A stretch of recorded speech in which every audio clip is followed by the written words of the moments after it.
Assalamualaikum warahmatullahi wabarakatuh. Di sini saya akan menjelaskan sedikit tentang hujan. Apa itu hujan?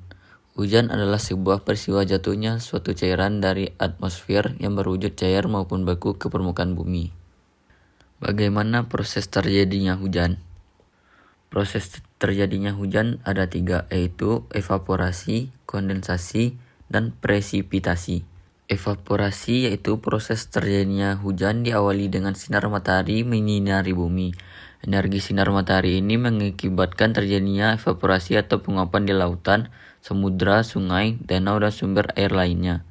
Yang kedua, kondensasi. Kondensasi merupakan perubahan uap air pada ketinggian tertentu menjadi partikel es yang berukuran sangat kecil karena suhu udara yang sangat rendah. Kondensasi akan terus berlangsung hingga partikel-partikel es saling berdekatan dan membentuk awan. Semakin banyak partikel es yang berdekatan, gumpalan awan yang terbentuk akan semakin tebal dan berwarna hitam gelap. Yang ketiga yaitu presipitasi. Presipitasi merupakan proses mencairnya awan hitam yang mengandung partikel-partikel es. Pada suhu udara yang tinggi, awan tersebut akan mencair menjadi air yang jatuh ke permukaan bumi dalam bentuk hujan. Pada suhu yang terlalu rendah, awan hitam terbentuk tidak akan mencair dalam bentuk air hujan, namun akan menghasilkan butiran-butiran salju atau hujan es. Selanjutnya, apa saja jenis hujan? Yang pertama, jenis hujan berdasarkan proses terjadinya. Proses terjadinya ada 6, yaitu siklonal. Ciri-ciri hujan siklonal yaitu terjadi setelah terasa cuaca yang sangat panas, terjadi setelah adanya angin yang berputar-putar diawali dengan mendung yang sangat gelap. Terjadi di daerah yang dilalui oleh garis khatulistiwa. Biasanya hujan yang turun merupakan hujan yang sangat deras dan disertai dengan angin. Biasanya tidak berlangsung dalam waktu yang lama atau berlangsung dalam waktu yang sebentar. Yang kedua yaitu orografis. Ciri-ciri hujan orografis yaitu pada dasarnya terjadinya hujan ini dikarenakan oleh angin fon. Terjadi karena adanya udara yang mengandung uap air naik ke atas gunung, kemudian airnya turun di lereng gunung. Yang ketiga, frontal. Ciri-ciri hujan frontal yaitu terjadi di daerah front. Ini daerah di mana ada pertemuan antara massa udara yang panas dengan massa udara yang dingin. Daerah seperti ini biasanya adalah daerah lintang dan daerah subtropis. Terjadi karena adanya pertemuan massa udara panas dan massa udara dingin.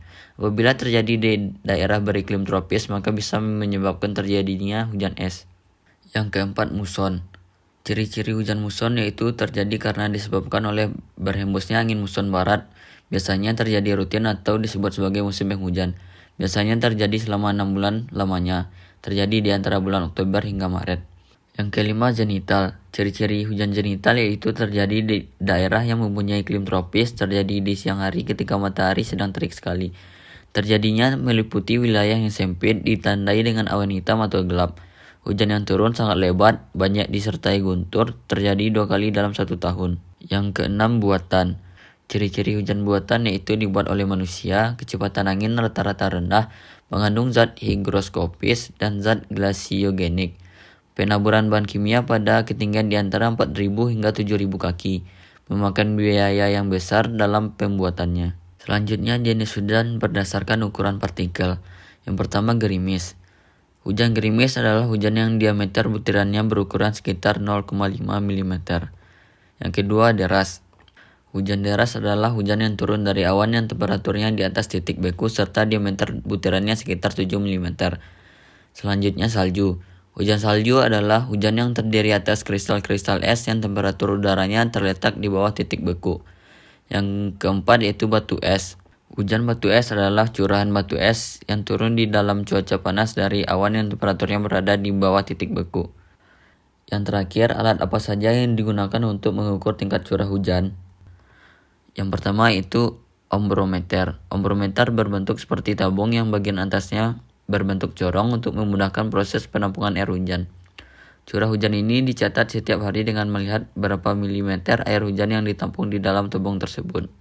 Yang kedua yaitu radar cuaca. Kegunaannya untuk memperhitungkan dan mengukur curah hujan suatu wilayah yang cukup luas. Selain itu, radar cuaca dapat memperkirakan badai yang dapat terjadi bersama dengan hujan. Terima kasih, sekian dari saya. Assalamualaikum warahmatullahi wabarakatuh.